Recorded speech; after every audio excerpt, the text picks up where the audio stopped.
Muy buenos días. Vamos a dar la bienvenida de manera formal. Espero que estén muy bien. Les agradezco mucho por estar aquí en esta sesión número 22 del seminario El Giro Solidario, Voces contra el Genocidio en Gaza. El día de hoy vamos a tener el gusto de contar con la exposición de la maestra Marilena Díaz de la Cruz.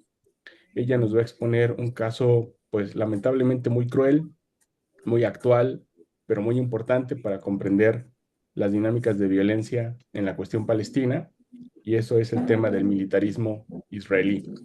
Antes de darle la palabra a la maestra Díaz, quisiera leer brevemente alguna información profesional de su semblanza para que ustedes conozcan un poco las líneas de investigación de la maestra. Ella es internacionalista y obtuvo su grado de maestría en estudios en relaciones internacionales por el posgrado de la Facultad de Ciencias Políticas y Sociales de la UNAM.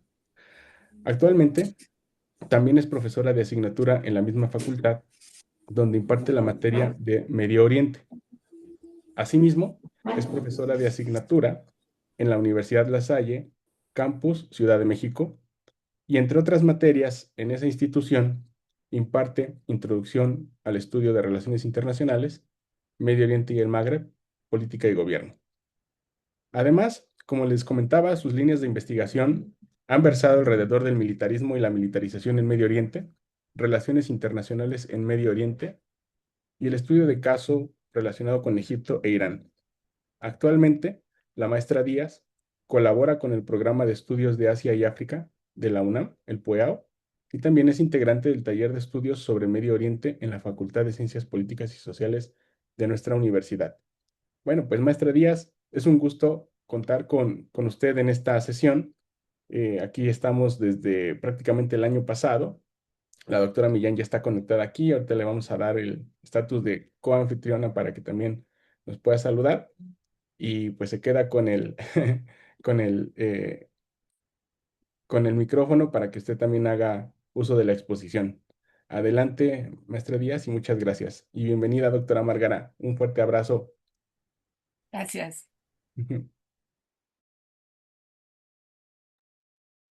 Hola, buenos días. ¿Ya se escucha y se ve mi pantalla también? Se ve y se escucha muy bien. Ok, perfecto. Bueno, pues antes que nada, muchas gracias a la doctora Márgara y al doctor Moisés por la iniciativa de este proyecto y el seguimiento que le han dado. Gracias por la invitación y gracias también a quienes están el día de hoy aquí acompañándonos.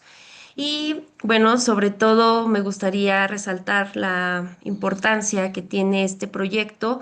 Yo en algunas ocasiones he podido estar escuchando algunas de las presentaciones y en otros casos no, por cuestiones pues, laborales, ¿no? Básicamente. Pero este proyecto, resalto su importancia porque nos está mostrando justamente la complejidad que representa Palestina y en particular Gaza, un reto que es sin duda para abordarlo de diferentes ángulos y precisamente el militarismo y la militarización es uno de estos ángulos, el cual estaremos tocando el día de hoy y enfocaremos en el caso de Israel. Y bueno, pues ya una vez agradeciéndoles, pues vamos a dar inicio. Y quisiera antes de entrar al caso particular mostrarles una, eh, un panorama a nivel internacional de lo que es esta militarización y este militarismo. Nada más que no sé por qué no cambia esto. Permítanme. Ahí está. Bien. Bien, el sistema internacional, este es un panorama a nivel general. El sistema internacional actualmente atraviesa una fase de remilitarización que está caracterizada por un aumento histórico del gasto militar, la intensificación de las rivalidades geopolíticas, la expansión de las tecnologías de vigilancia y guerra y la creciente participación de las Fuerzas Armadas en ámbitos civiles. Este militarismo contemporáneo, a su vez, ya no se expresa tampoco únicamente mediante las guerras interestatales, sino también a través de procesos de securitización, de vigilancia tecnológica, de control territorial y normalización de la lógica militar dentro de las sociedades y los estados.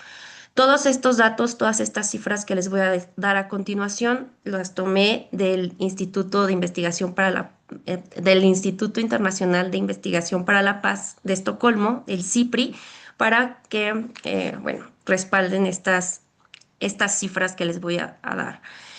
Según el CIPRI, nos encontramos en uno de los periodos de mayor expansión militar desde el final de la Guerra Fría.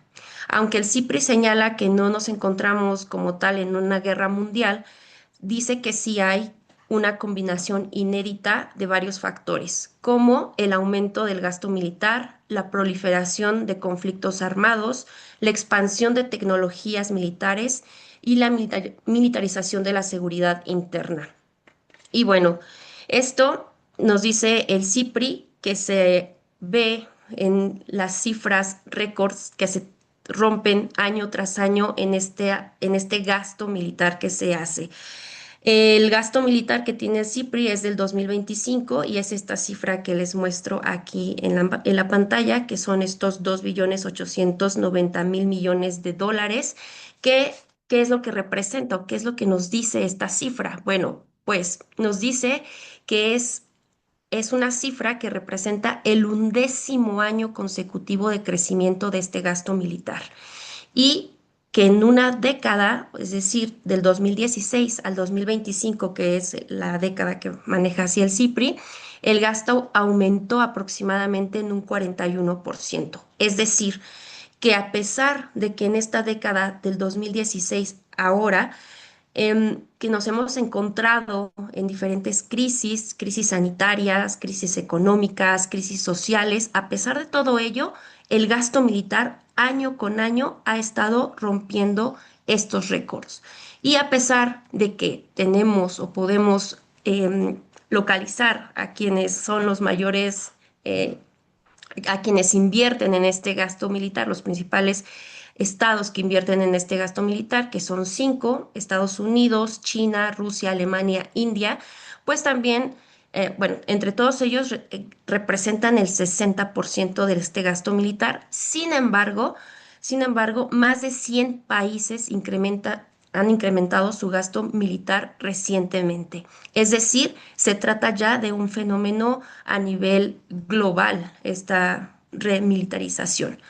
Por ejemplo, tenemos, pues si lo dividimos por regiones al mundo, tenemos que Europa está viviendo uno de sus momentos de rearme, de sus mayores momentos de rearme desde la Guerra Fría y todavía hasta hace poco, incluso hasta hace unos días, en mayo, es decir, el mes pasado, se estaban dando estas reuniones en Suecia para discutir el aumento del gasto militar de la OTAN, ¿no? En donde los miembros de la OTAN decían que tenían que invertir en esta defensa, mientras que, por ejemplo, Estados Unidos decía que buscaba un mayor compromiso financiero por parte de Europa, ¿no? Entonces, esto también, estas presiones han hecho que estas regiones aumenten su gasto militar.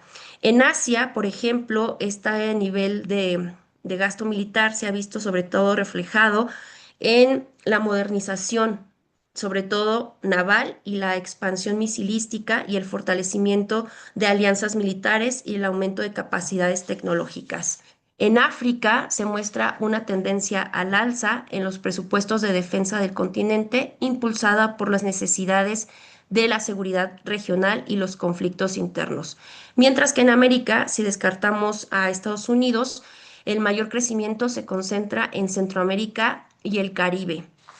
Y bueno, en Medio Oriente, que es donde nosotros nos vamos a centrar, pues básicamente sigue siendo considerada una de las regiones más militarizadas a nivel mundial, registrando conflictos prolongados, rivalidades regionales, actores armados no estatales y una fuerte dependencia de los aparatos de seguridad. Es decir, todos los continentes registran estos incrementos simultáneos. Y esto también nos habla, según el CIPRI y declaraciones de su propio director, nos dice que si bien el aumento no es demasiado sorprendente, el aumento que se está dando, lo que sí se ve como algo pues de preocupación es justamente la escala y el alcance de estos armamentos en los que se está gastando este dinero, ¿no?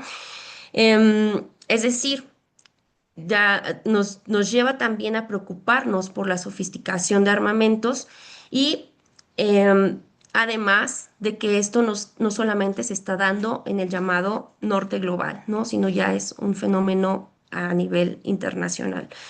De hecho, en el año 2024, ya nos decía el director del CIPRI que nos encontrábamos en uno de los periodos más peligrosos de la historia de la humanidad, ¿no? Entonces, es decir, estas cuestiones de la tecnología también están jugando un papel importante en estas nuevas preocupaciones, pero también en las nuevas formas de militarización a nivel internacional. Y es importante por lo que vamos a ir viendo en el caso de Israel.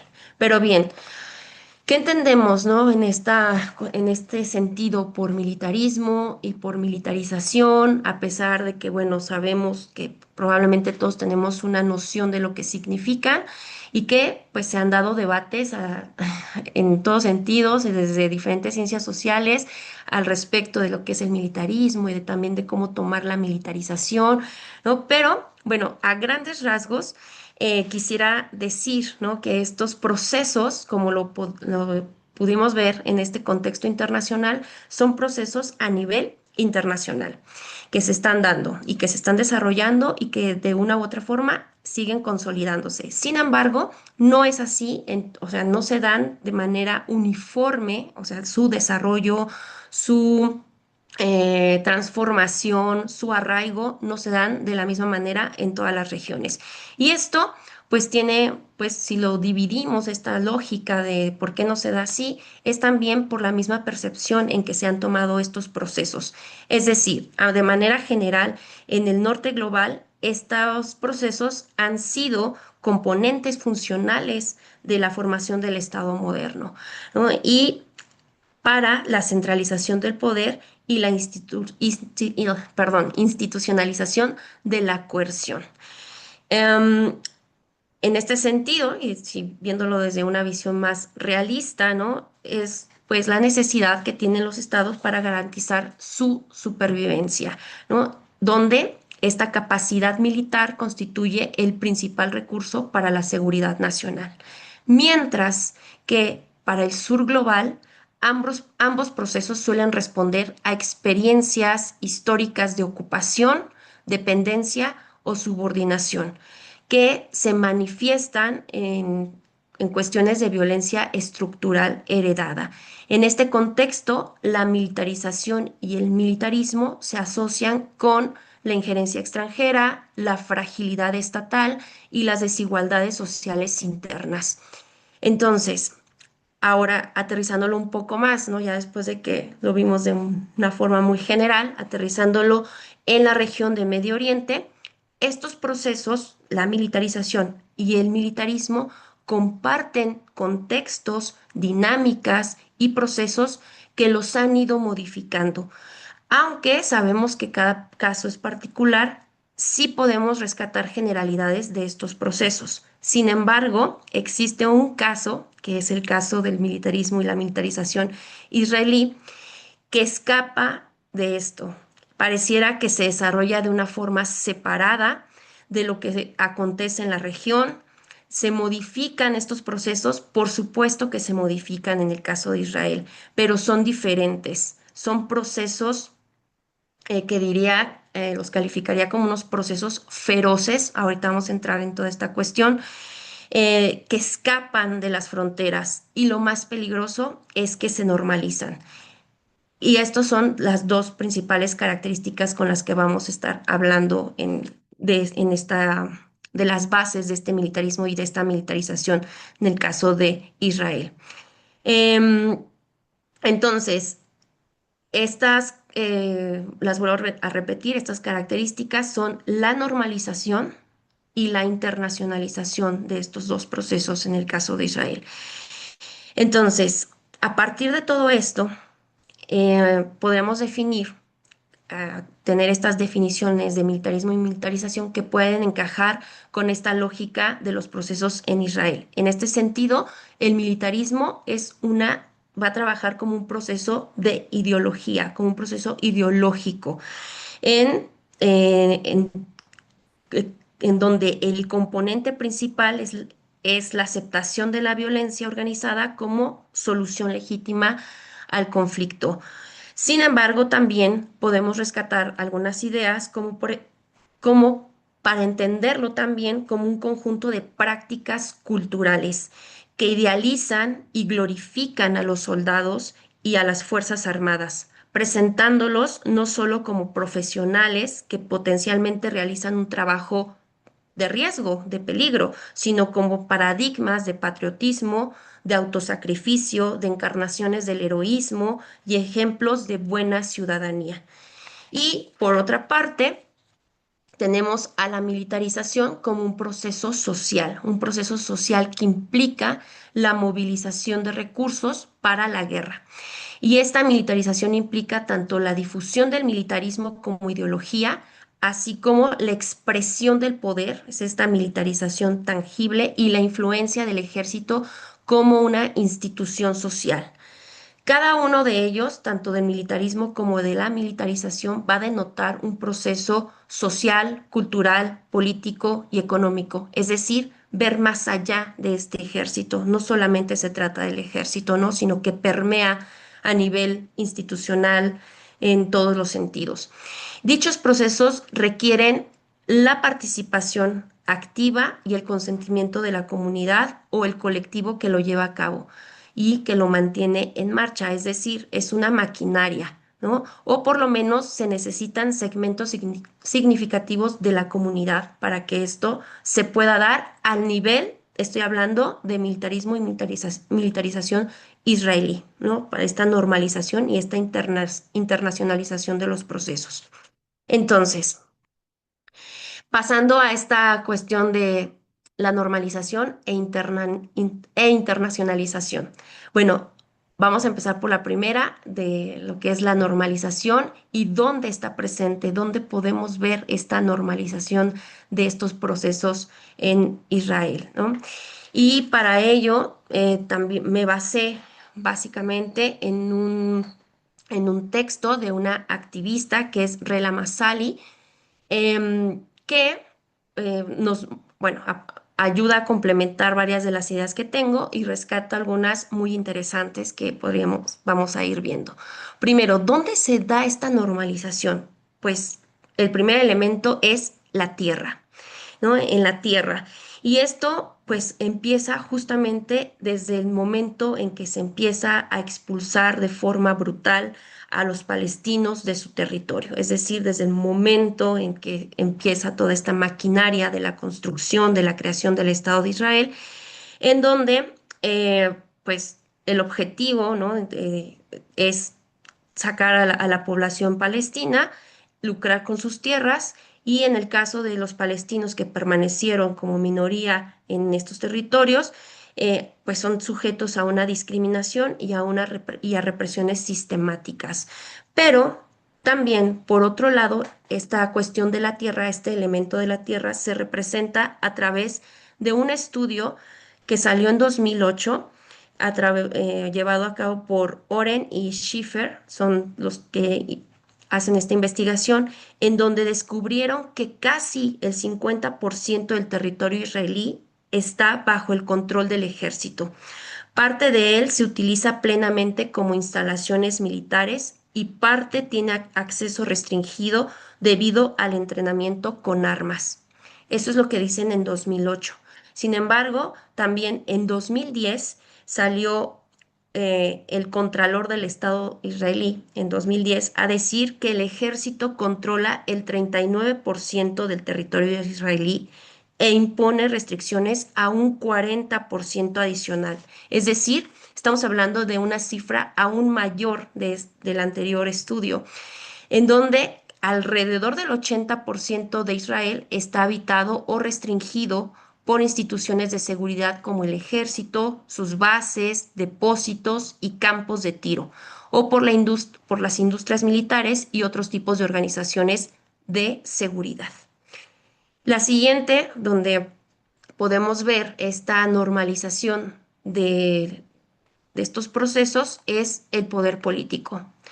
Y bueno, ahí a lo mejor es un poco más claro, pero hablamos del poder político cuando se le dan prioridad a estas políticas de seguridad nacional, a gobiernos que promueven políticas de fuerza y control, legislación que amplía también los poderes militares y, por supuesto, la ausencia de rendición de cuentas. Y aquí lo que podemos ver también en el plano de Israel es que exoficiales militares han ocupado cargos ministeriales en todos los gobiernos de Israel. Y bueno, tenemos a ciertos personajes ahorita en el poder, en diferentes instituciones, ¿no? Desde la educación o la defensa, el primer ministro, todo, que han sido oficiales, o sea, son exoficiales que ocupan este tipo de cargos. ¿Y cuál es el problema de todo ello? O sea, ¿cuál es este problema? Bueno, pues que todo esto cae en una sobrerepresentación de lo militar, ¿no? Del poder militar. Es decir, que todas estas políticas, todo lo que pueda darse a nivel de educación, a nivel de defensa, a nivel de presupuesto para otras cuestiones, todo esto pues lo maneja la cúpula militar. Hay una sobrerepresentación y todos los demás grupos pues quedan excluidos, ¿no? Están excluidos de estas políticas que se toman, las decisiones que se toman a nivel del poder político, ¿no? Es decir, la voz política está sesgada hacia la cúpula militar. Ujú. Podríamos entrar en detalle más adelante en esto. Y en la cuestión económica, ¿no? En esta normalización que se ve en lo económico, bueno, pues ya lo hemos visto el alto presupuesto militar, la industria tecnológica, la cuestión de la vigilancia, todo lo que se invierte, los beneficios económicos también para la generación de empleo, el control y explotación de recursos en los territorios ocupados, pues todo esto va generando una normalización de este militarismo y de esta militarización. Eh, a partir de 2023, Israel ha invertido y se ha dado un crecimiento de este presupuesto militar, ¿no? Del aumento de este presupuesto militar, llegando a cifras donde actualmente se dice que las estimaciones para 2026 están rondando entre el 8 y el 9% de su Producto Interno Bruto. Es decir, está rompiendo estos récords. Aproximadamente estamos hablando de 40.000 millones de dólares que se están pues eh, pues sí, se están apartando, ¿no? Para hacer este tipo de gastos a nivel militar. Y a ello, aunado a ello, pues también está la ayuda que recibe por parte de Estados Unidos anualmente, que es aproximadamente de 3,8 mil millones de dólares, ¿no? Entonces, eso por otra parte. Ah, y la cuestión de la normalización desde el punto de vista ideológico, bueno, pues aquí sí, ay, perdón, antes también, porque esto es un dato interesante en la cuestión económica que se me está yendo, es que, por ejemplo, los militares de carrera se jubilan a los 45 años. Y no solamente se pueden jubilar a los 45 años, sino que también reciben pensiones muy generosas hasta el final de sus vidas, independientemente de si inician o no una segunda carrera. Y ya lo hemos visto, ¿no? O sea, con los que ocupan actualmente los cargos, son exoficiales que ya están jubilados, que ya rebasan estos 45 años y que además están ocupando aquí un cargo, ¿no? Importante dentro de la política. Em, y esto, em, la mayoría de la mayoría de los israelíes que lo han normalizado, ¿no? Lo han normalizado, lo pasan por alto, lo que constituye exactamente como un arraigo de esta militarización en la conciencia de los individuos, ¿no? Y de la sociedad en general en este caso. Y esto pues va muy aunado con el factor ideológico con el que vamos a entrar, ¿no? En lo ideológico, pues tenemos de manera general las narrativas de miedo, de las amenazas constantes, la deshumanización del otro, la justificación religiosa, histórica, nacionalista y el control de la información y, por supuesto, la censura. Aquí me voy a basar en el artículo de la activista Masali para explicarles un poquito porque es muy interesante lo que ella nos expone. Y nos dice que, por ejemplo, en cuanto a las armas, ¿no? En las armas es muy común en Israel, pues ver a la gente con armas a todos lados. Em, y ella nos dice que pues esta situación pues solamente resulta extraña para aquellos que o no han estado en Israel, no han vivido en Israel por un largo periodo, o aquellos que regresan después de un largo periodo y empiezan otra vez como esta convivencia, resulta pues algo eh, pues evidente que ahí están las armas, pero que para el resto de la población estas armas son invisibles, ¿no? Entre comillas. O sea, están ahí, pero es algo más, algo de la cotidianidad, ¿no? Y nos habla que, pues de que, que no las ven porque desde muy pequeños ellos adquieren el hábito de suponer que están ahí para protegerlos, estas armas, y de creer que son inofensivas para ellos. Esto lo llama como un proceso de aculturación, ¿no? Este proceso de aculturación es uno de los miles mediante los cuales se militariza la conciencia, ¿no? Se queda esta cuestión como algo totalmente normal. Otro ejemplo que nos da muy interesante es sobre este anuncio de cerveza. Es una cerveza que es la cerveza Maccabi, que es la que se elabora ahí en Israel. Y pues lo interesante es lo que dice, ¿no? El eslogan, que ella lo va como desmenuzando para explicarnos a qué se refiere todo esto. Em, entonces nos dice, primero, rescatar esta cuestión de que nos dice que Israel es un país pequeño, ¿no? Y esto es totalmente cierto, no solamente lo vemos ahí, sino en otro ejemplo que ahorita les voy a decir, un país pequeño desde su fundación, ¿no? Y que este país pequeño, repetida, o sea, ha sido asediado y amenazado por los múltiples estados árabes, ¿no? Entonces se presenta así Israel como este país pequeño y lo podemos ver igual. Yo siempre le digo a mis alumnos cuando buscan la primera guerra árabe-israelí del 48, qué es lo que nos dicen los buscadores, qué es lo que nos dicen la mayoría, si vemos cualquier video digo, que no esté bien documentado, pues nos dice que se enfrentan, ¿no? 5 ejércitos árabes contra el recién creado Estado de Israel, todo eso. O sea, minimizan esta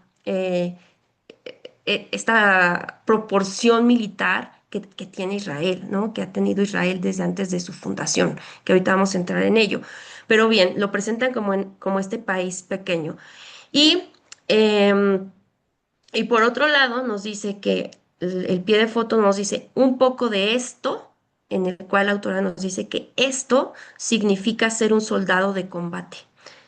Y donde nos dice un poco de aquello, aquello significa ser pues un mochilero, aventurero en el gran viaje que muchos jóvenes israelíes realizan después de su servicio militar, obviamente con una novia o una mujer a su lado que los admira, ¿no? Aquí también entran estos roles de género que empiezan a estar muy marcados dentro también del papel de la militarización y del militarismo en Israel, ¿no? Entonces, pues realmente Israel en esta cuestión de normalizar desde el factor ideológico, pues lo hace a través no solamente de una cultura visual, comercial, o tanto no comercial, ¿no? Sino que también dentro de la literatura, la música, la arquitectura, em, en las cuestiones educativas y también, por supuesto, a través de los medios de información lo cual hace que todo esto sea como un proceso cíclico que se va reforzando constantemente, ¿no? Y que ya no se percibe como tal, ya no se percibe que te estén adoctrinando hacia algo que le beneficia al Estado, ¿no? Y otra de las donde se puede ver esta cuestión de la ideología es justamente en el controvertido servicio militar obligatorio, del cual podemos hablar. Tiene varias cosas por decir esto del servicio militar obligatorio, en donde pues volvemos un poquito a esto de la cerveza Maccabi, ¿no? En donde también nos está diciendo que la receta, ¿no? La receta para poder ser un ciudadano israelí, ¿no? Que es ser un soldado, que, o sea, alistarte al ejército, emprender el gran viaje y beber Maccabi. Bueno, eso lo puedes obviar, pero la cuestión de... Y, o también ser hombre, ¿no? Esta cuestión está así como muy em, implícita dentro de esta propaganda en este sentido.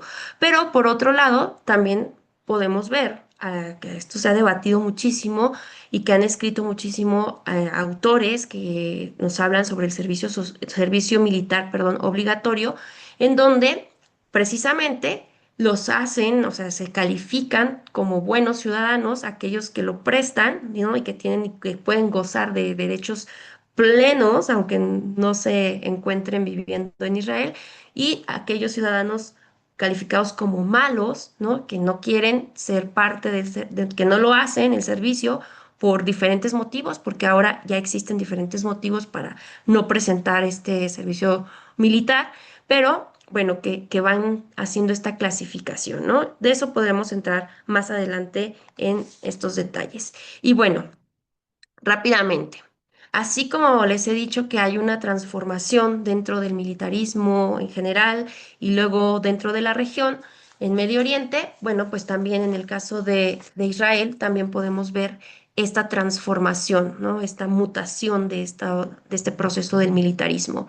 Y aquí no quiere decir, eh, al igual que los otros, tampoco no quiere decir que si existe uno, deje de existir. O sea, a veces conviven al mismo tiempo estos tipos de militarismo para nutrirse a sí mismos, ¿no? Pero sí hay una diferencia a qué se refiere cada uno de ellos. Entonces, bueno, para empezar, em, este militarismo que se genera con la creación del Estado de Israel se califica o se clasifica dentro de ser un militarismo de seguridad existencial.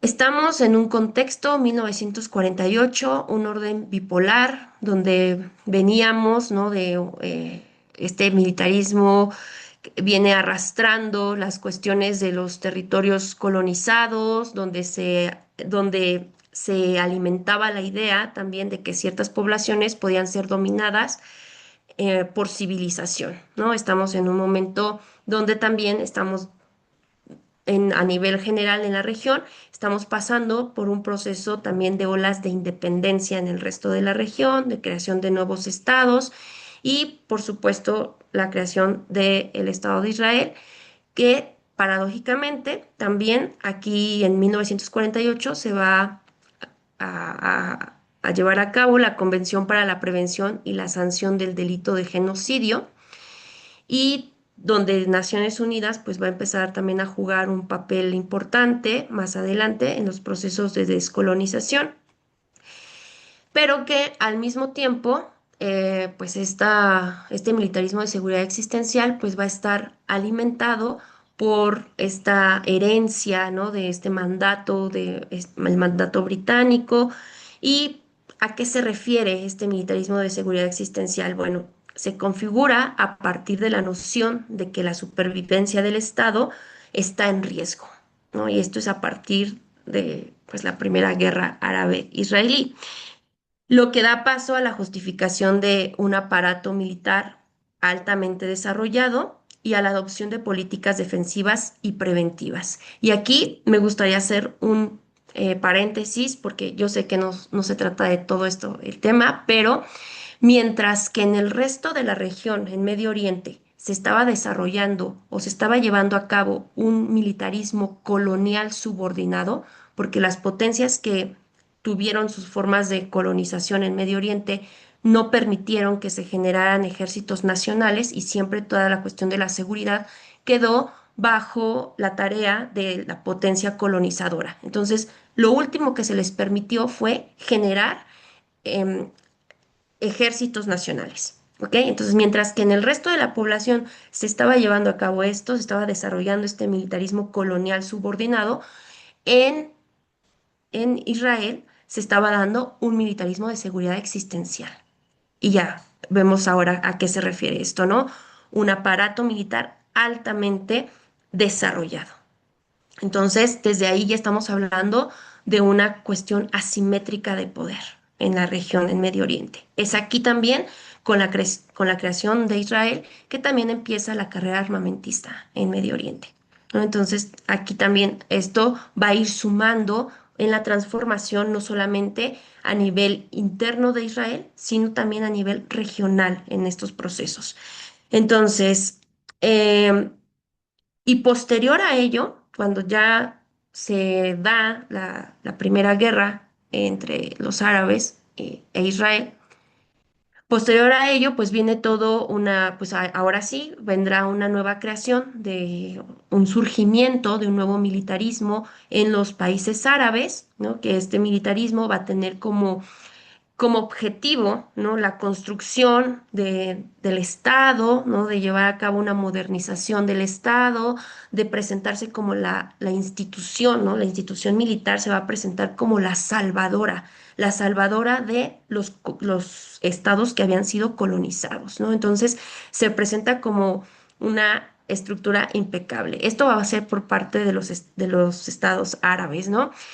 Sin embargo, bueno, pues esto va a ir evolucionando, van a ir teniendo sus altas y sus bajas estos tipos de militarismo, hasta que llegamos, en el caso de Israel, a un militarismo colonial que lo vamos a ver sobre todo mucho más evidente a partir de la guerra de 1967, en donde pues prácticamente aquí se va a tratar de limpiar más bien de fortalecer, de consolidar al ejército, a la institución del ejército. ¿Y dónde lo vamos a ver materializado? Con la guerra del 73. ¿No? Con la guerra del 73, a pesar de que sufren estos golpes por parte, principalmente de parte del ejército de Egipto y de Siria, y que se empieza a cuestionar, ¿no? Se va a cuestionar en Israel esta problemática, pero no se le va a cuestionar al ejército, se le va a cuestionar a los políticos, ¿no? Aunque bueno, ya sabemos que tiene que ver con el ejército, pero como institución, ¿no? La institución política, no al ejército, ¿no? Para este momento ya estamos viendo esta consolidación y esta profundización de este militarismo, ¿no? Está un ejército como fuerza policial colonial glorificada, ¿no? Esta es así como se presenta. Y este militarismo colonial que se va a desatar y se va a empezar a desarrollar en 1967 se va a caracterizar por un control total de la población y vigilancia milimétrica aquí se va a empezar a generar toda una industria por parte de Israel dirigida al desarrollo de tecnologías para vigilar y controlar también medios de comunicación, ¿no? Y que esto se va a empezar a extender. De hecho, junto o de la mano del militarismo colonial, vamos a ver un militarismo extraterritorial. Este militarismo extraterritorial nos habla no solamente de lo que es la cuestión de las reservas, ¿no? Del problema que representan las reservas, con cuántos ciudadanos cuenta Israel para determinado momento, etcétera. No solamente se refiere a esto, sino también a la exportación que va a empezar a hacer Israel para hacer crecer su industria en este sentido, ¿no? Desde un punto de vista ya económico e injerencista a nivel internacional. Entonces, bueno, podremos entrar más a detalle en todo esto para no detenerme. Y sufrirán algunos cambios estas cuestiones que después me gustaría tocar, sobre todo a partir del 2001, ¿no? Con la cuestión de la guerra contra el terrorismo, en donde nuevamente, si bien a partir de la década de los 70 80, o sea, los 80 los 90, la militarización y el militarismo empieza a estar enfocado más hacia algo global, ¿no? Hacia lo exterior. Y hacia el interior empieza a tener como una contracción debido también a la normalización de relaciones con estados árabes y, por supuesto, ya con esta cuestión de que no existía como tal una amenaza, ¿no? Esta situación o este requerimiento, ¿no? De la amenaza externa. Entonces se empieza como a bajar esa percepción de la amenaza y es aquí también durante este periodo entre los 80 y los 90 que empieza a ser criticadas, de hecho, las fuerzas de defensa israelí. Aquí es donde empiezan a recibir estas críticas que desafortunadamente, con lo de que pasa en el 2001 pues se vuelven a alimentar. ¿No? Se vuelve a alimentar nuevamente esta cuestión de la amenaza externa y vuelven a subir en cuanto a la percepción de aceptación que tienen a nivel nacional, ¿no? Pero podemos entrar más a detalle posteriormente. Y actualmente, pues nos encontramos en 2010 a 2026 dentro de este militarismo extraterritorial, pero con esta característica de que está enfocado hacia la tecnología militar y la vigilancia algorítmica, ¿no? Y también dentro de las llamadas nuevas guerras, que dentro de ellas están las guerras híbridas o las guerras digitales también. Bien. mm, Ay, bueno, se me pasó esto, que también es muy importante dentro de la historia de este militarismo, porque de hecho es anterior a toda la cuestión de la conformación del Estado de Israel, ¿no? Que son elementos que, que van a ser parte, ¿no? O sea, de hecho, el ejército, como ya lo dije, precede al Estado de Israel y va a ser de la mano, pues, de este tipo de organizaciones, que es la Hagana, el Irgun, el Lehi, que todos ellos, bueno, pues van a a formar parte de una operación, ¿no? De operaciones que no solamente van a ser de contención, sino que también van a ser redes de reclutamiento, de entrenamiento, de vigilancia, de inteligencia y también de producción del armamento. Estas instituciones, la Hagana, el Irgun y el Lehi, van a ser instituciones que se van a crear y su mayor momento de acción va a ser entre la década de 1920 a 1940, o sea, previo a la creación de Israel. Una vez que se crea Israel, algunas de ellas bueno, se disuelven y van a formar parte, ¿no? De las fuerzas de defensa de Israel, algunas, otras van a ser parte de partidos políticos. Entonces, pero a lo que voy con ello es que 1900, o sea, ya existían antes de 1948, ya había un ejército antes de 1948 y en 1948 nos quieren vender que 5 ejércitos árabes se enfrentaron al recién creado y pues solito Estado de Israel, cuando esto no es así, ¿no? Ya tenían un ejército bien entrenado y también pues tenían toda una industria de armamento en este sentido, ¿no? Y bueno, pues fueron los principales culpables, ¿no? De todo, de cuestiones como, por ejemplo, el ataque al Hotel Rey David en 1946 que se hace, pues también es un ataque que dirigen estas organizaciones, sobre todo también no solamente era hacia la población palestina o árabe, sino también a los británicos, o a los ingleses que se encontraban ahí, ¿no? En el territorio. Entonces, también son parte de estos ataques y, por supuesto, de la Nakba. ¿no? De esta catástrofe que se desata a partir de la creación del Estado de Israel, ¿no? Entonces, pues están detrás de ello. Entonces, eso era lo que quería decir. Y bueno, esta es una infografía en donde vamos a analizar, ¿no? Estas estructuras que sostienen a este militarismo israelí, que vienen siendo desde sus fuerzas de defensa. Ya veíamos esta cuestión del poder político, la industria militar y tecnológica, y pues esta cultura de seguridad que también tiene que ver más con la cuestión también ideológica.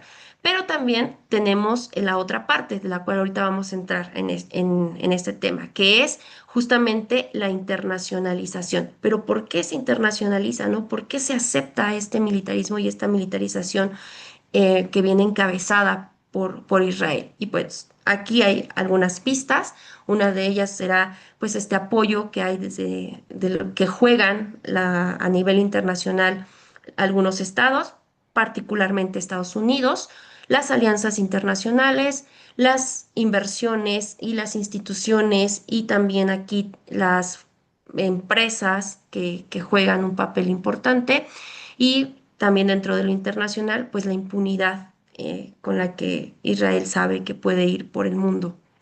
Entonces, bueno, ahora, ¿cuáles son estos núcleos o las bases de esta internacionalización? Bueno, tenemos como primer pilar un capitalismo militar, ¿no?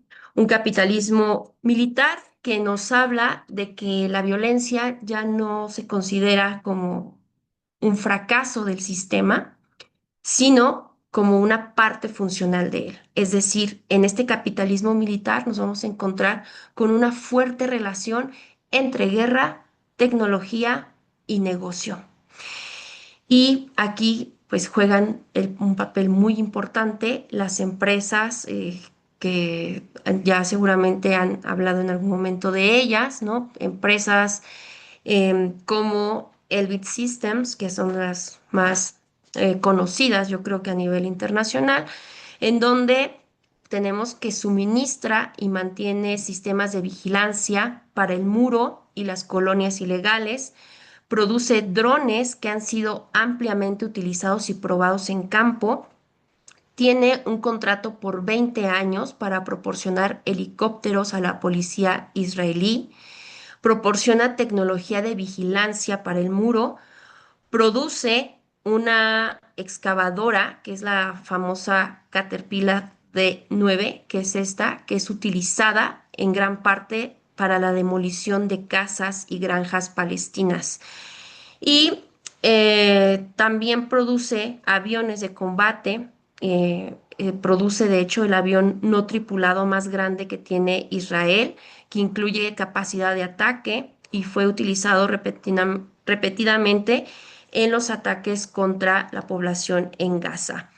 Elbit Systems, esta compañía, construyó el muro del apartheid en Palestina y participó en el trazado y proporcionó tecnología para la vigilancia del muro de la frontera entre México y Estados Unidos. Entonces, pues ahí tenemos esta participación. Otras industrias, como las industrias militares israelíes en general, las que están como empresas estatales, producen, son los principales proveedores de armas terrestres y combates eh, el proveedor, son proveedores de armas pequeñas, como le llaman ellos, y de municiones de racimo. Otra de las empresas importantes dentro de esta industria es la empresa Rafael, que es otra compañía que es propiedad del Estado y proporciona una variedad de armas al ejército para la exportación. Esta está más dedicada hacia la exportación. Fabrica los sistemas de misiles Spike, entre otras muchas armas que también se han utilizado, ¿no? Ahora bien, el siguiente pilar dentro de esta internacionalización o que permite esta internacionalización es la deshumanización. Y aquí, bueno, aquí está lo del muro, ¿no? Parte del muro. Bien, la cuestión de la deshumanización. Aquí me voy a basar en las ideas de una autora que se llama Judith Butler y tiene eh, pues, una obra muy interesante que se llama Marcos de Guerra y tiene un apartado que es sobre las vidas lloradas. Y ahorita les voy a explicar por qué me pareció importante integrar esto de la deshumanización.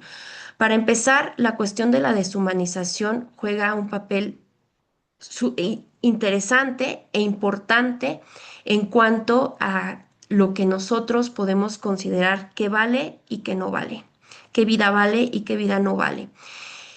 Y también nos habla de que de sostener, o sea, debe de haber un grado de deshumanización del otro para tener un proyecto de sostener la violencia, ¿no? De sostener violencia.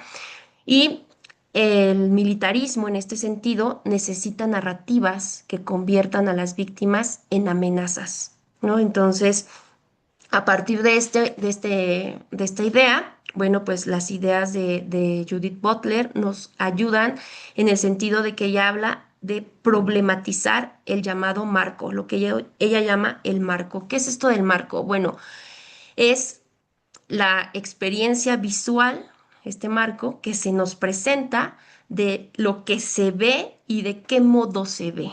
Ujú. En donde nos dice este marco, ¿no? ¿Qué es una vida?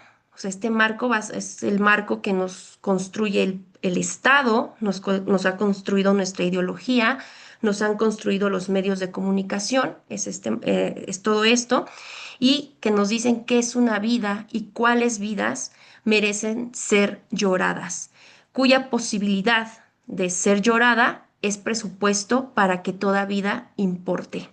Y en este sentido, pues nos dice que ciertas vidas en este mundo en el que estamos, ciertas vidas son dignas de ser lloradas, ¿no? Por el hecho de haber sido dañadas o perdidas y que implica que el marco que se produce, o sea, bajo ese marco vamos a determinar cuáles son estos términos y por fuera de estos términos, pues no hay posibilidad de ser, ¿no?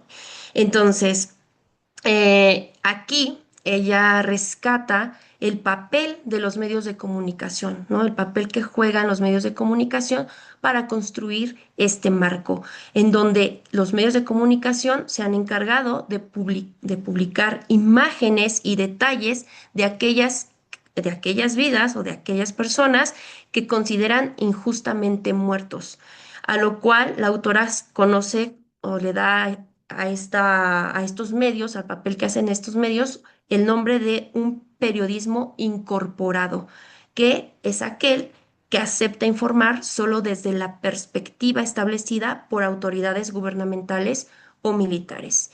Y bueno, como ejemplo de ello, pues traigo esto en cuanto a la cuestión de los rehenes, ¿no? Que cuando pasa lo del 7 de octubre de 2023, pues tenemos a unos medios que nos explican la vida de cada uno de los rehenes que va a tomar Hamas y constantemente, dependiendo de cómo van a ir siendo, algunos van a ser salvados, otros van a ser, sus cuerpos van a ser regresados, ¿no?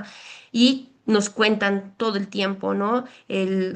Quiénes eran, a qué se dedicaban, la vida que tenían, o sea, sabemos lo que ha pasado con ellos, sabemos quiénes eran y nos lo pintan como estas vidas que importan. Sin embargo, todos los muertos, los niños, las mujeres, hombres en Gaza, todos ellos se adentran o están en el marco de que todos son considerados terroristas o potenciales terroristas, ¿no? Y así, nada más. Entonces, em, esto me gustaría también decirlo, cuando se cumplió el primer año de lo de Hamas en 2024, los titulares de los de los principales medios de comunicación, lo que rescataban era el año, ¿no? de la toma de los rehenes, ¿no? De esta toma de los rehenes, más de todo lo que estaba sucediendo en Gaza, ¿no? Entonces, bueno, este papel de los medios hay que tomarlo muy, muy en serio, ¿no? Lo que están generando. Otro de estos pilares es la cuestión de la tecnología, la vigilancia y el control. Me voy a ir un poquito más rápido y en esto, pues, juega un papel interesante el Mossad, ¿no? Que es eh, el servicio de inteligencia más em, sofisticado que puede haber. Y dentro de ello, pues hemos tenido, ¿no?, estas intervenciones por parte de estos sistemas de seguridad eh, de Israel que han sido quienes han entrenado a diferentes escuadrones, a diferentes milicias en diferentes partes del mundo, ¿no?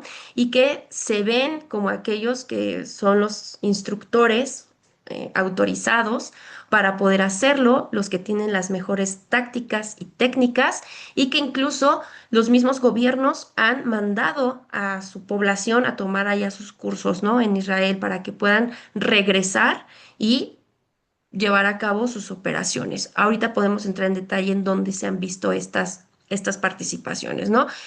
En la cuestión del apoyo internacional, bueno, creo que eso es mucho más evidente. No solamente es un apoyo financiero por parte de Estados Unidos, sino también Israel cuenta con un apoyo diplomático y también pues militar, porque parte de las armas que tiene Israel también se las vende Estados Unidos y otros estados también.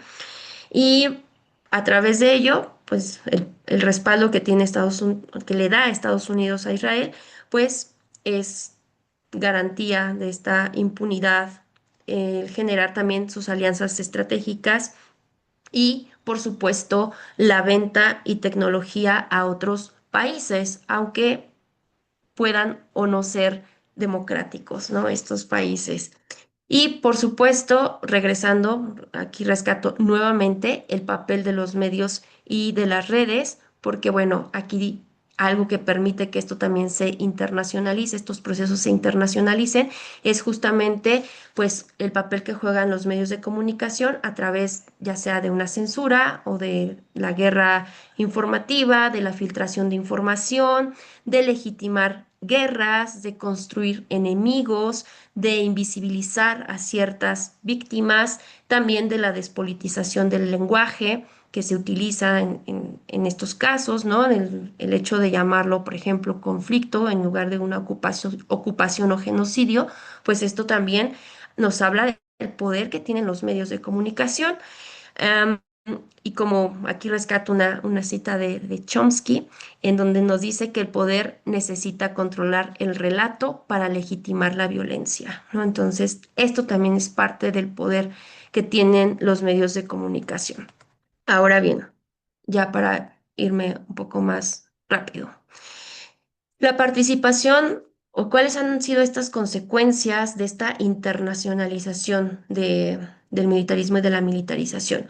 Bueno, pues tenemos que Israel representa y ha participado en la represión mundial, ya no solamente con los palestinos, sino a nivel mundial, a través del entrenamiento de la policía, de ejércitos y de milicias, sistemas de vigilancia, métodos de aislamiento de poblaciones y fronteras militarizadas. Todo esto, Israel se jacta que es el más, el más adiestrado para llevar a cabo de estas tecnologías, el que está más avanzado en estas tecnologías y que además algo sumamente escalofriante que de lo cual dicen sin ningún titubeo es que esto ha sido probado en campo, ¿no? Que esa es la garantía que tienen estos sistemas en los cuales Israel participa, ¿no? Entonces, bueno, am, a través de ello podemos ver que el Ministerio Israelí de Industria, Comercio y Trabajo en su página de internet nos dice que tiene más de 300 compañías dedicadas a la seguridad interna que exportan toda una gama de productos, sistemas y servicios. Y que estas soluciones, así les llaman, han nacido debido a la necesidad de supervivencia de Israel y se han perfeccionado a partir de la realidad de la continua amenaza terrorista que acecha al país. Entonces, y lo que les decía, también ahí lo dice en la página, dice que ningún otro país ha podido probar sobre el terreno sus sistemas y soluciones en situaciones de tiempo real, así como si lo hace Israel, ¿no? Entonces, bueno, aquí también hay una participación de otro tipo de organizaciones sionistas, como la Liga Antidifamación, que ha participado también en la vigilancia y control de más de 1.000 organizaciones que luchan por la justicia social y los derechos humanos, ¿no? Entre ellas, pues estas organizaciones que han luchado, por ejemplo, contra el apartheid sudafricano. Aquí también se encuentra este tipo de injerencia por parte de Israel. Y bien, dentro de algunas otras participaciones que tiene o podemos señalar a Israel como partícipe de esta represión mundial, pues nos encontramos el caso de nuestro continente, ¿no? De América. Y a partir de ello, pues decir, ¿no? Que pues sobre todo la injerencia que va a tener esta militarización y el militarismo de Israel va a ser a partir de la década de los mm, 60, ¿ok? No va a ser muy tardía, de hecho, esto, para empezar, ¿no? La mayor parte de los estados americanos van a reconocer de una forma muy temprana al Estado de Israel, desde el que se crea prácticamente, con diferencias de algunos años, y posterior a ello van a empezar las relaciones de tipo militar, sobre todo, ¿no? En la cuestión de la defensa. Y esto se va a ver principalmente o mucho más acentuado en algunos países, pero va a permear en casi todo el continente, ¿no? Vemos que tenemos que la mayor presencia pues, que va a tener va a ser en El Salvador, va a ser en Honduras, ¿no? Entonces, en Argentina también. Entonces, esto va a empezar pues a partir de esta década de los 50, principios de los 60, estos vínculos militares entre Israel y América Latina. Y bueno, en, en el segundo, por ejemplo, en el caso de El Salvador, que aquí me quisiera detener porque El Salvador fue uno de los casos más evidentes durante este tiempo de lazos militares con Israel. Bueno, pues aquí Israel va a estar implicado a partir de 1972 con El Salvador en el entrenamiento del ejército, de la policía y los escuadrones de la muerte de la dictadura de ese momento. Va a desarrollar Israel un programa militar para jóvenes patrocinado por el ejército de Israel y va a apoyar el entrenamiento de la contrainsurgencia. Y además va a incluir la colaboración con el comandante del ejército, quien va a ser responsable de las masacres que se van a perpetrar en 1981. Después vamos a tener también participación en Honduras, en donde también empieza a forjar estas relaciones con los gobiernos para contrarrestar cualquier insurgencia, ¿no? En el caso de Honduras. Tenemos el caso de Chile, que también es uno de los casos más representativos dentro de esta represión donde participa Israel, en donde podemos ver que Israel tenía vínculos militares con el régimen de Pinochet de 1970, o sea, a partir de 1974 estas relaciones se hacen mucho más sólidas con Pinochet, pero se convierte, a partir de 1974, Israel se va a convertir en su principal proveedor, que incluía la venta de misiles, radares, armas ligeras, así como naves aéreas y navales y la tecnología de las bombas de racimo.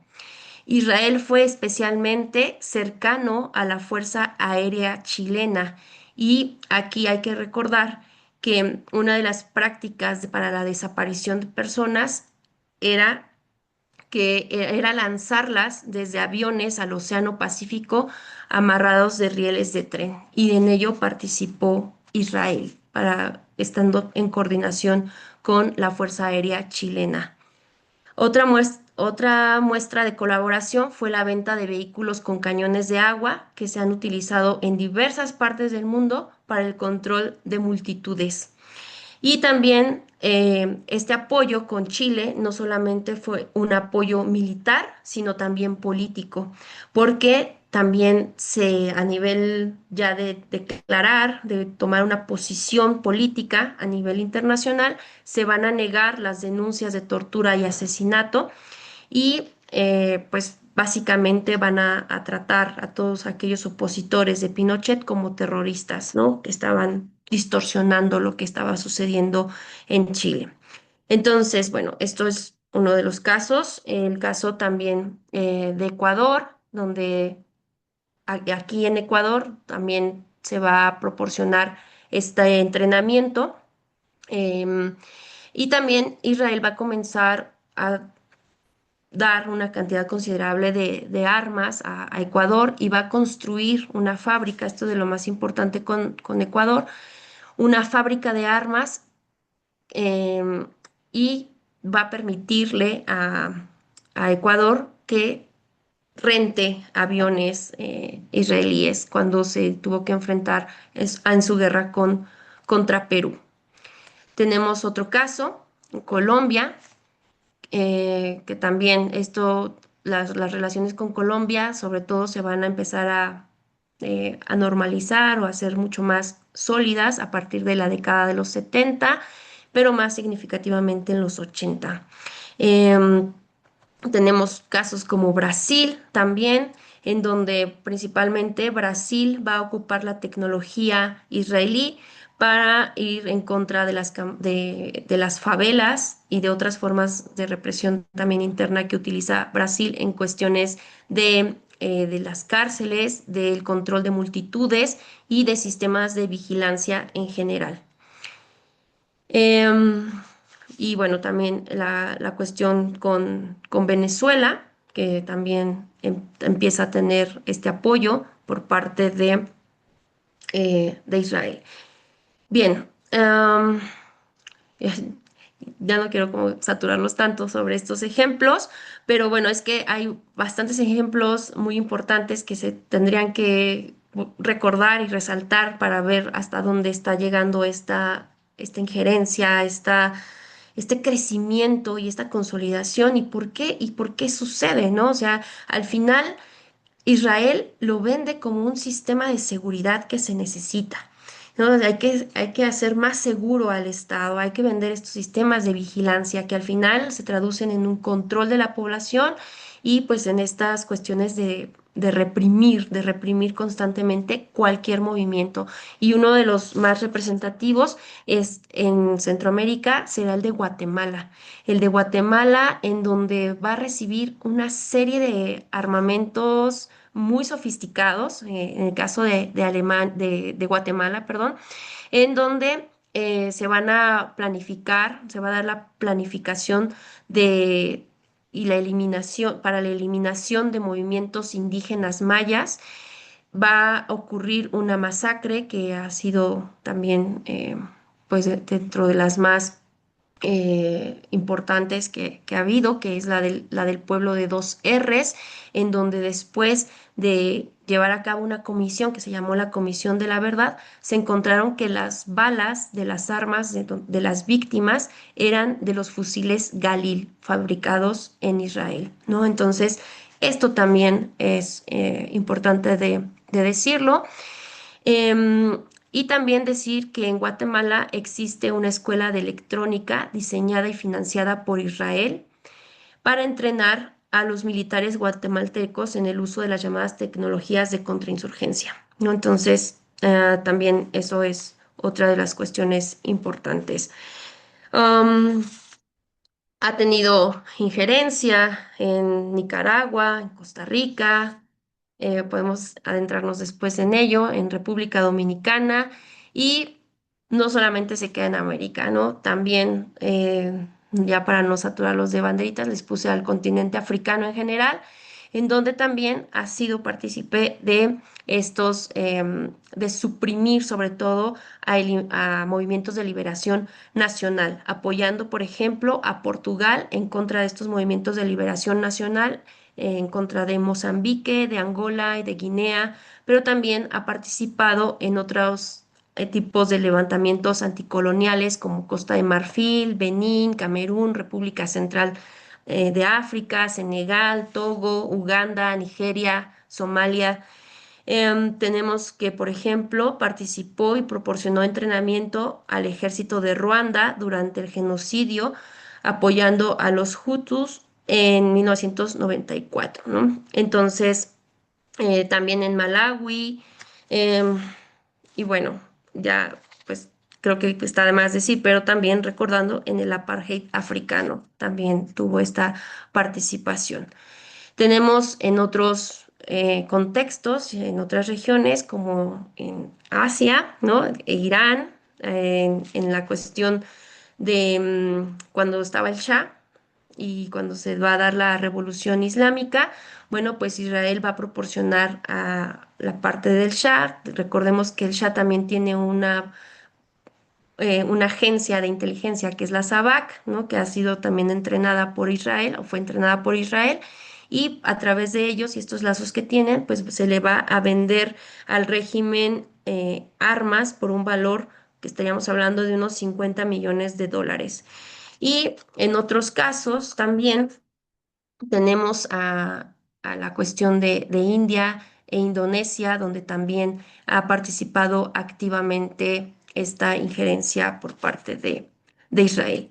Pero, ¿qué pasa en el caso que nos ocupa aquí, ¿no? Con Palestina, y ya voy a ir cerrando con esto. Bueno.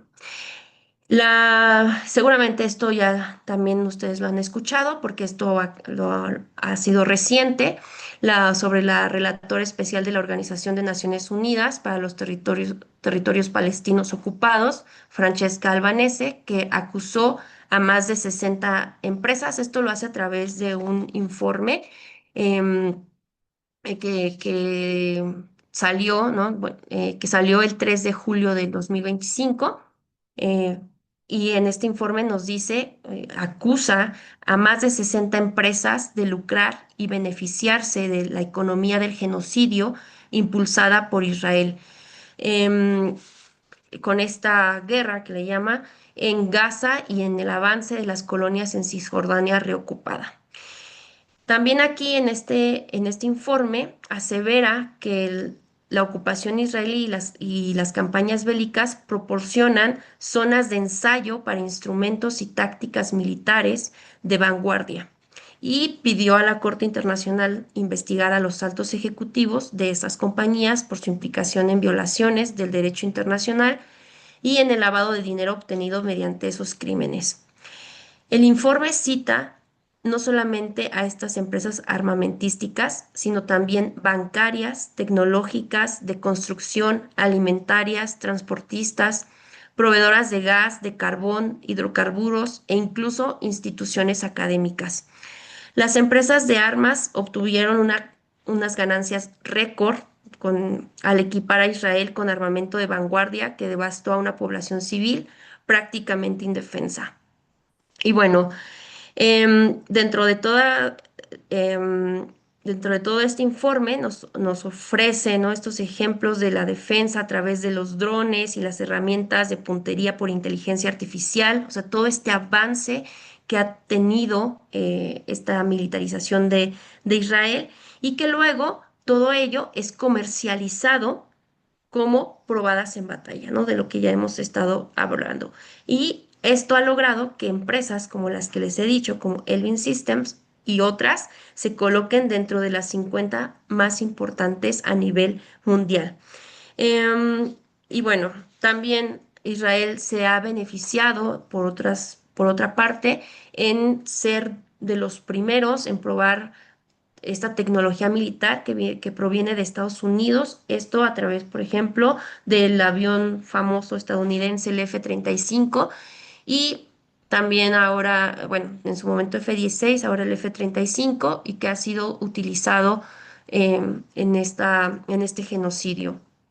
Em, y bueno, ya para ir cerrando y darles ahora sí la palabra, em, decir que lo que ha sucedido el 7 de octubre del 2023 marca un regreso de la idea de amenaza existencial y el inicio de una militarización sin precedentes de la sociedad en Israel nuevamente, ¿no? Esta remilitarización.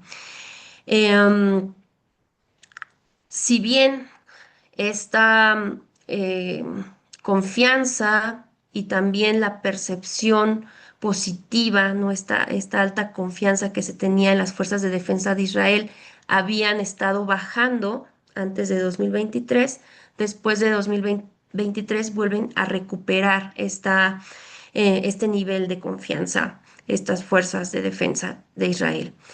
Incluso podríamos decir que el ejército se mantiene con con esta cuestión mucho mayor, la cuestión de confianza respecto al primer ministro, ¿no? Por ejemplo, que ahí sí están, que puede variar aquí este nivel de confianza.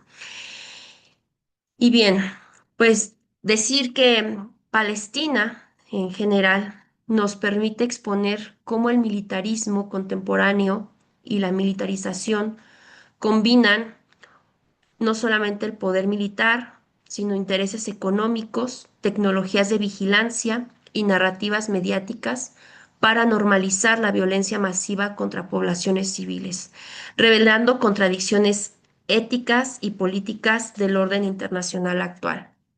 Sin embargo, también con esto que acabo de exponerles, abre también espacios para poder cuestionar este mismo militarismo, hacia dónde va, esta misma militarización, hacia dónde se está dirigiendo y, por supuesto, el colonialismo contemporáneo. Pues aquí me quedaría con estas ideas y muchas gracias y quedo atenta para cualquier comentario. Me gustaría escucharlos. Ángeles, muchísimas gracias por esta presentación. La verdad es que estoy un poco anonadado por toda la gama de ramificaciones en las que se ha expresado tanto el militarismo como la militarización israelí. Es un panorama realmente amplio y profundo y a la vez también desolador de cómo está la expresión de estas dos vertientes de la violencia y cómo, pues, históricamente se ha también vertido en Palestina, ¿verdad? Me llamó mucho la atención, a reserva de lo que ahorita quieran decir mis colegas y también la doctora Millán, el caso de Guatemala, Ujú. porque la doctora Mitzi, Mitzi Gómez, que ha trabajado el tema de la Unidad de Estudios de Género, nos comenta que el caso de Guatemala fue sentenciado como genocidio. Y el hecho de que la maestra Díaz nos diga que Israel ha participado directamente en el entrenamiento y en la provisión de armas, en ese caso, del 2011 al 2018 fueron cuando los tribunales en Guatemala empezaron a sentenciar una serie de caiviles, como se les llamaba, y dieron sentencias de 5.000 años, 6.000 años a cada una de las personas involucradas. Y el caso de Gómez Montt fue uno de los casos que fue sentenciado como genocidio, lo cual nos indica que ya hay un antecedente directo de una participación israelí en un genocidio y que fue en Guatemala, aquí en nuestra América. Entonces, si conectamos esto que nos dice la maestra Díaz con la participación israelí en la Nakba, en la Naksa de 1967, las masacres de Sabra y Shatila, lo que pasó en el golpe de Estado en Chile, lo mencionado en Guatemala y lo que ha pasado sistemáticamente en Gaza desde el 2008 hasta el 2014 y luego lo de el 7 de octubre del 2023, vemos que hay pues un entrenamiento sistemático orientado específicamente hacia la anulación de cuerpos que no son, como dice Butler, dignos de llorar, ¿verdad? Como siguiendo un poco la metodología que nos compartió la maestra Díaz, ¿no? Y, y eso, la verdad, a mí sí me simbra, colegas. Yo he venido trabajando lo que llamo el giro autoritario y que se conecta con este giro solidario que echamos a andar ahora con la doctora Millán, porque es parte de este interregno donde nos encontramos como sujetos. Es un interregno donde hay incertidumbre, pero que está experimentando, está expresando estos síntomas mórbidos que en términos gramscianos serían básicamente no solamente la violencia como elemento de la relación humana, sino como morbo para vivir de la espectacularización de la crueldad de unos contra otros, que eso es un poco lo que me deja el caso israelí, que es algo que todavía no puedo tramitar como profesor o como ser humano, porque a lo mejor yo puedo entender la forma en la que las guerras se han librado, las formas en las que un bando contra otro, simétrica o asimétricamente, lucha por una determinada situación política, pero lo que no puedo entender realmente es el nivel de crueldad con el que un soldado israelí eh, lanza a una persona desde un avión hacia el océano con rieles amarrados o hace sufrir a niños y los transmite en streaming o cobra por subir a las colinas a turistas extranjeros para ver cómo los aviones israelíes lanzan fósforo blanco en Gaza y una centena de escenas de ejemplos que podríamos, pues, en forma de catarsis, ¿verdad? Mostrar y que es algo que no podemos entender, sino que estamos sintiendo y que los palestinos en Gaza particularmente son los que están experimentando esta crueldad, esta frivolidad y eh, es algo más que la violencia, ¿no? Que es un poco porque lo que dice la maestra Helen es militarización y militarismo, ¿no? O sea, una cultura, ¿verdad? Una cultura del anulamiento sistemático, efectivo, hasta cierto punto apologizante de la violencia con respecto al otro, ¿no? Y eso es lo que creo que ahora se está normalizando en las redes sociales y lo que nos tiene un poco más atorados en cómo esta trivialización de la violencia se está internacionalizando, como dice muy bien la maestra Díaz. Bueno, eso de entrada me llamó la atención y lo sigo tramitando porque es muy duro, ¿no? Lo que comenta. Bueno, aquí hay comentarios en el chat. Doctora Millán, no sé si usted quiera decirnos algo o leemos el chat. Como usted nos comente, por favor, adelante. Sí, sí, bueno, en primer lugar, muchísimas gracias, Elena, por, digamos, ampliar la concepción que generalmente tenemos de militarización. Creo que ya hemos estado descubriendo en este seminario que este nudo gordiano de Israel-Palestina va mucho más allá de Israel y Palestina, ¿no? En realidad, ahora que te escuchaba, es como develar un poco esta idea del deep web, ¿no? Nos estamos metiendo en realidad a las cámaras oscuras del sistema. ¿Y cuál es el sistema? Pues el sistema es capitalista, patriarcal y colonial. Nunca dejó de serlo. Y ahí habitó y se incubó, digámoslo así, mientras que el resto del mundo transitaba, ¿sabes? En las independencias, ¿no? En el nacionalismo anticolonial, en la fundación de los estados, ahí seguía esto que es propio de aquellos imperios que fueron de alguna manera derrotados y que dieron origen al nuevo orden mundial, pero ahí no, ahí nunca. Por eso Israel es el estado de excepción de Occidente, porque ahí no solo se incuba, sino que se protege y se potencia toda esta, em, digamos, esta vía, claro, no solo violenta, sino exterminadora, ¿no? Porque no solo es la violencia, es exterminar al otro, ¿no? Y todos los recursos que pueden hacer de eso algo no solo em, profitable en términos económicos, o sea, no solo un negocio, sino algo válido.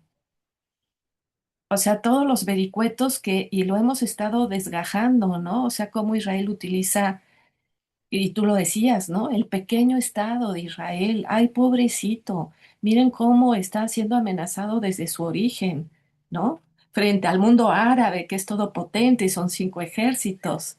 Pero después va a seguir diciendo lo mismo, ¿no? El Estado de Israel tiene derecho a existir y a defenderse.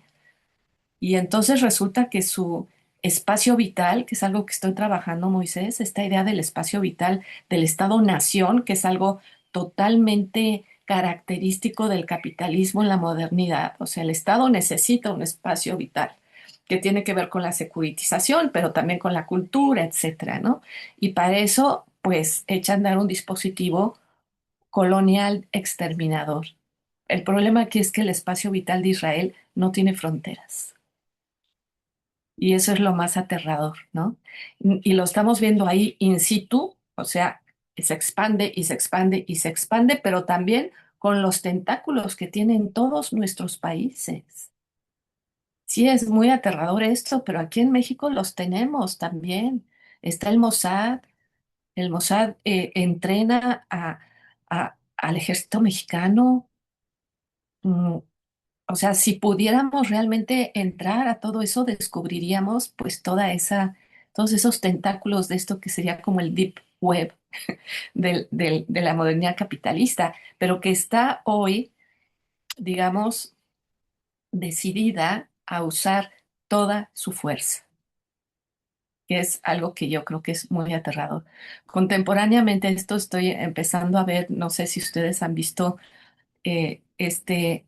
el cuento de la criada, que es la novela de Margaret Atwood, ¿no? Y si no la has visto, Moisés, bueno, no te la recomiendo ver ahorita porque si estás tocado como yo por esta exposición, pero la verdad es que ese mundo distópico ya está ahí desde antes.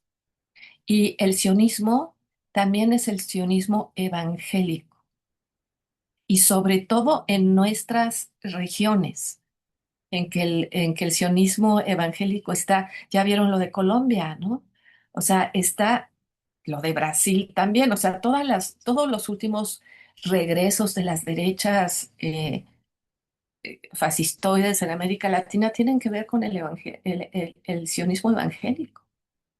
Y ahí está una dupla impresionante, ¿no? Entonces, claro, sorprende mucho que de repente nos estemos dando cuenta de algo que estaba ahí, pero que no, o no queríamos ver, o no era totalmente visible. Yo creo que lo que vincula el giro solidario con el giro, ¿cómo le llamaste? El giro autoritario, es la caída de una narrativa. Porque creo que hace pocos años nadie se atrevía a criticar a Israel como hoy lo estamos haciendo en todos lados, ¿no? Eh, pero eso, digamos, tiene sus límites. ¿Hasta dónde vamos a poder llegar? Porque el giro autoritario,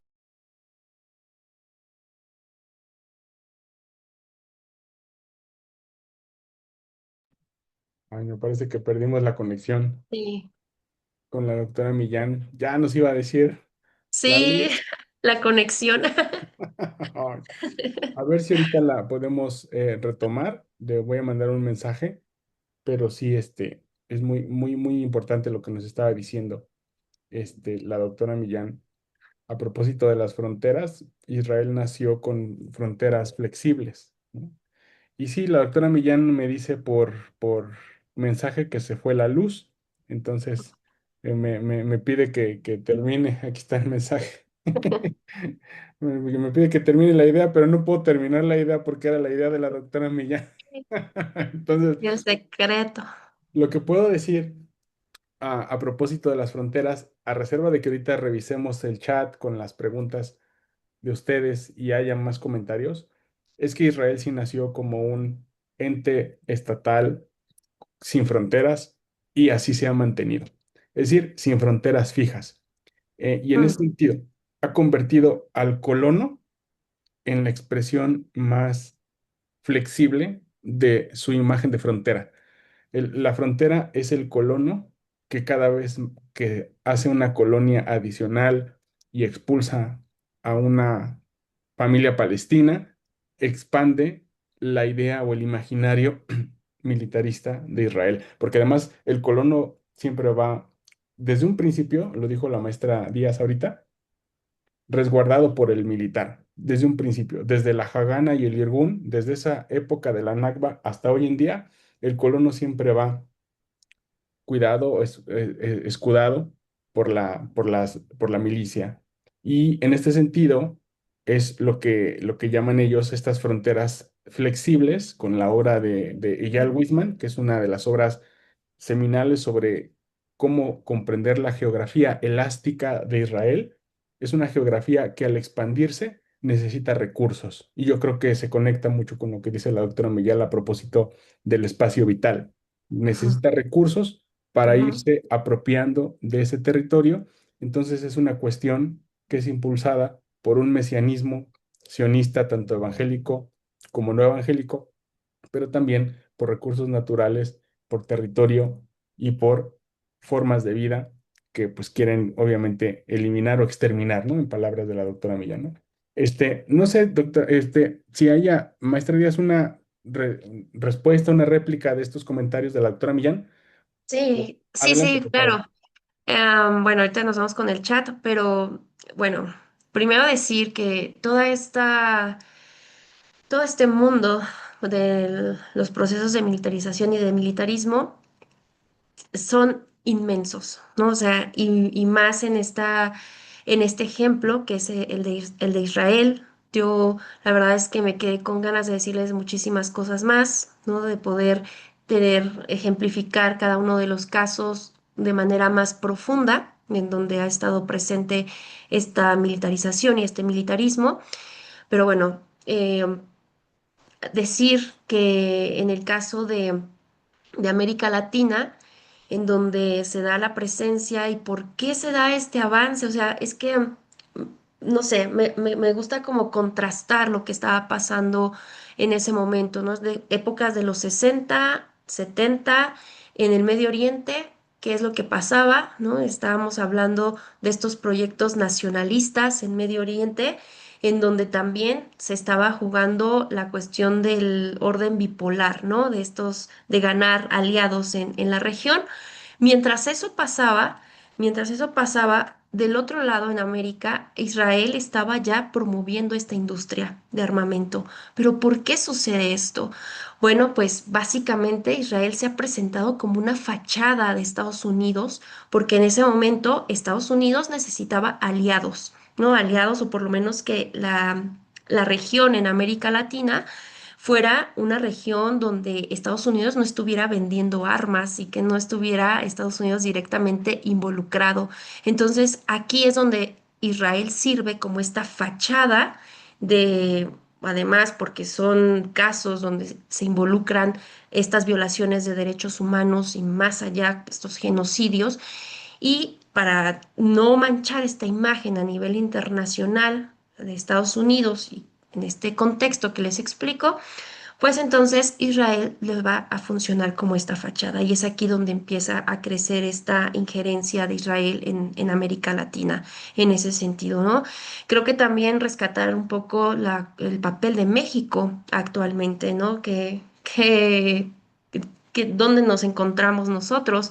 Bueno, pues dentro de los datos que encontré es que actualmente en México, o sea, la relación que tiene con Israel, pues es de tipo también de tecnológico, la cuestión tecnológica y de seguridad, y que en México operan 200 empresas israelíes, ¿no?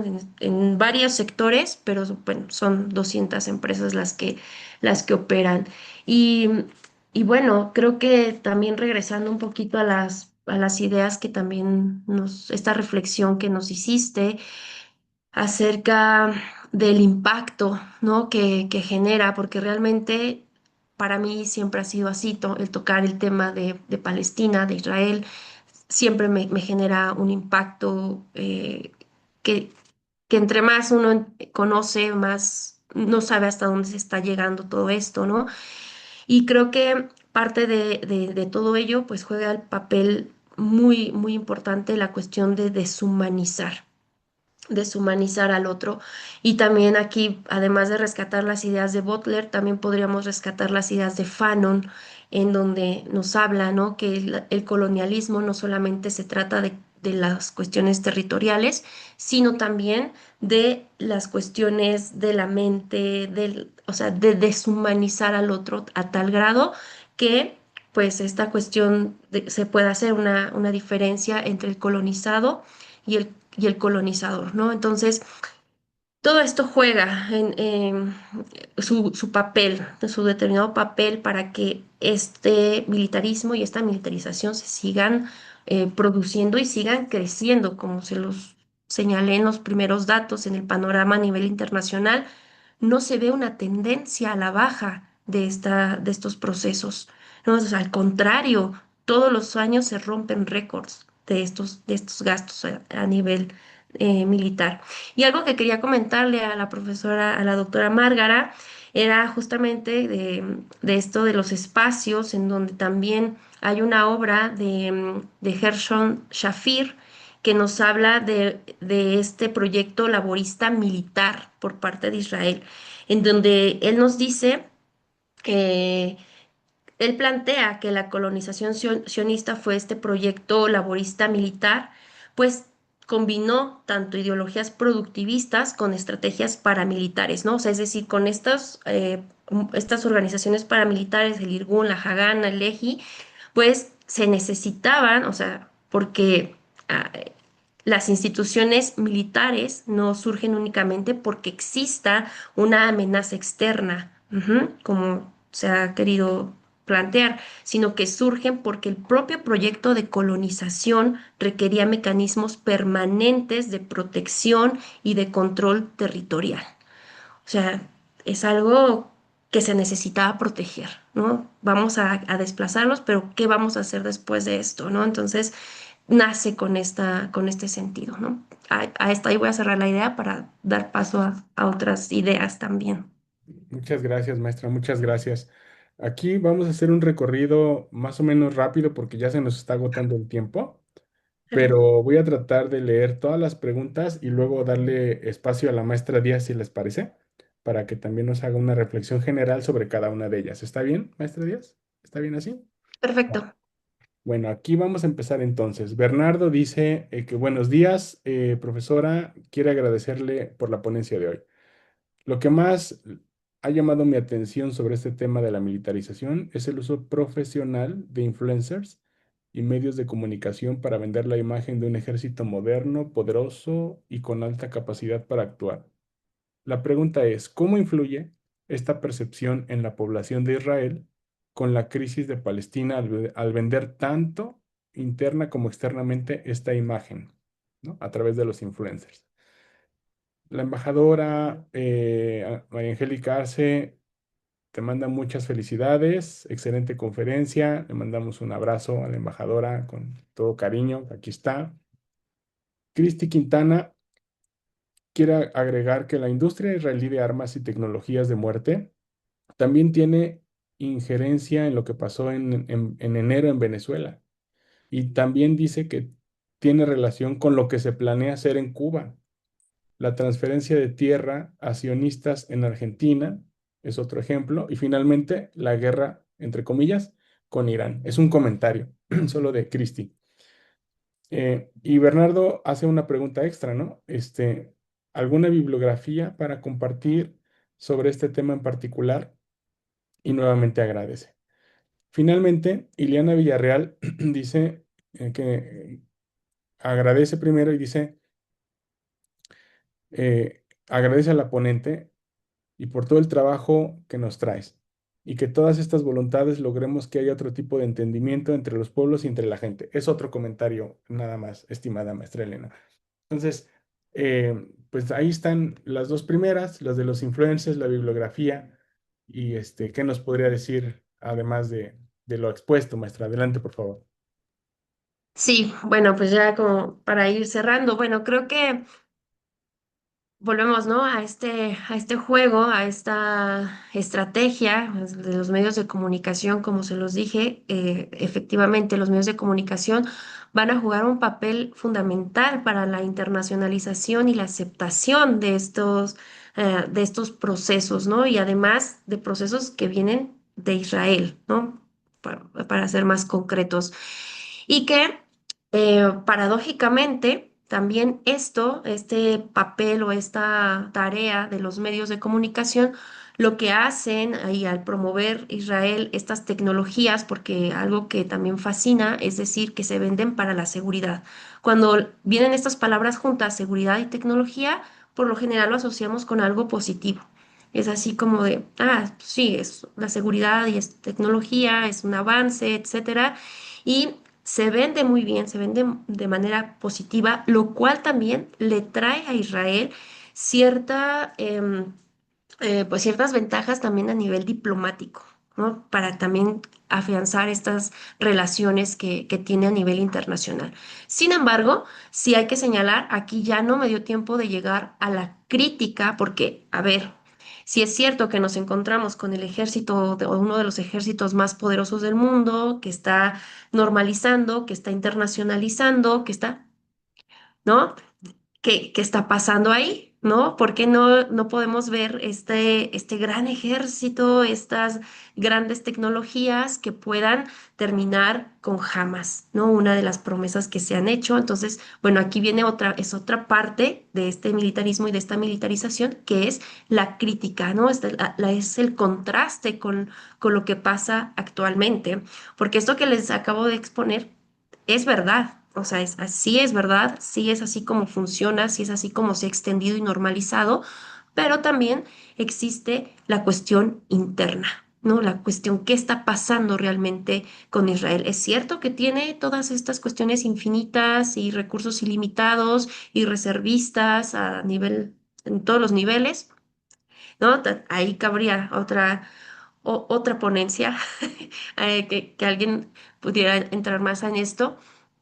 Y, y aquí viene justamente el juego de la imagen, ¿no? El contraste de la imagen que nos está vendiendo Israel a través de los medios de comunicación, a través de influencers. Yo también he escuchado algunos en YouTube que nos hablan de que el ejército más poderoso, invencible, ¿por qué es tan poderoso Israel? La. Y al final, eso choca con la realidad interna. Y entonces la sociedad empieza a cuestionar ya no solamente a Netanyahu, sino también empieza ya a cuestionar a las mismas fuerzas de defensa israelí. O sea, ¿qué tan efectivas son? Si es cierto, si es lo que pasó, se dejaron que pasara lo del 7 de octubre, lo planearon, ¿no? Entonces empiezan estas dudas que para la sociedad israelí cuesta muchísimo, porque la sociedad israelí está cohesionada por la cuestión militar. Lo militar los ha hecho sociedad, ¿no? Como nación. Entonces, por supuesto, esto es un impacto dentro de la imagen. Y sumarle además medios independientes que nos hablan de otras realidades, ¿no? De decir, ustedes dicen eso, pero existe también esto, ¿no? O sea, entonces todo eso va influyendo.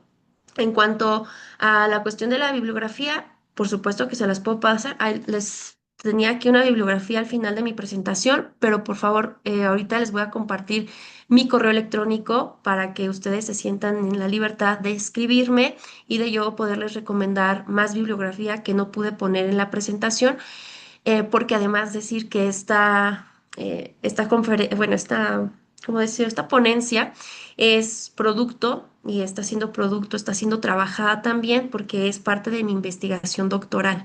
Entonces, también, ¿no? Conforme vaya encontrando más recursos, más fuentes y todo, pues con muchísimo gusto se los puedo compartir. Y bueno, ya no me acuerdo qué. La otra, bueno, muchísimas gracias también por los comentarios.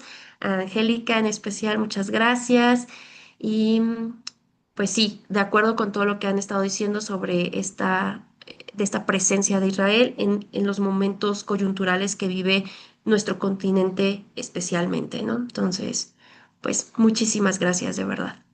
Al contrario, maestra Díaz, muchas gracias a usted por el tiempo y pues gracias a todas las personas que siguen conectadas desde el año pasado en el seminario. La verdad es que nos motiva a seguir adelante con las sesiones y bueno, pues estaremos en contacto con la maestra Díaz a través de su correo para aquellas personas que quieran más bibliografía, que la contacten de manera directa.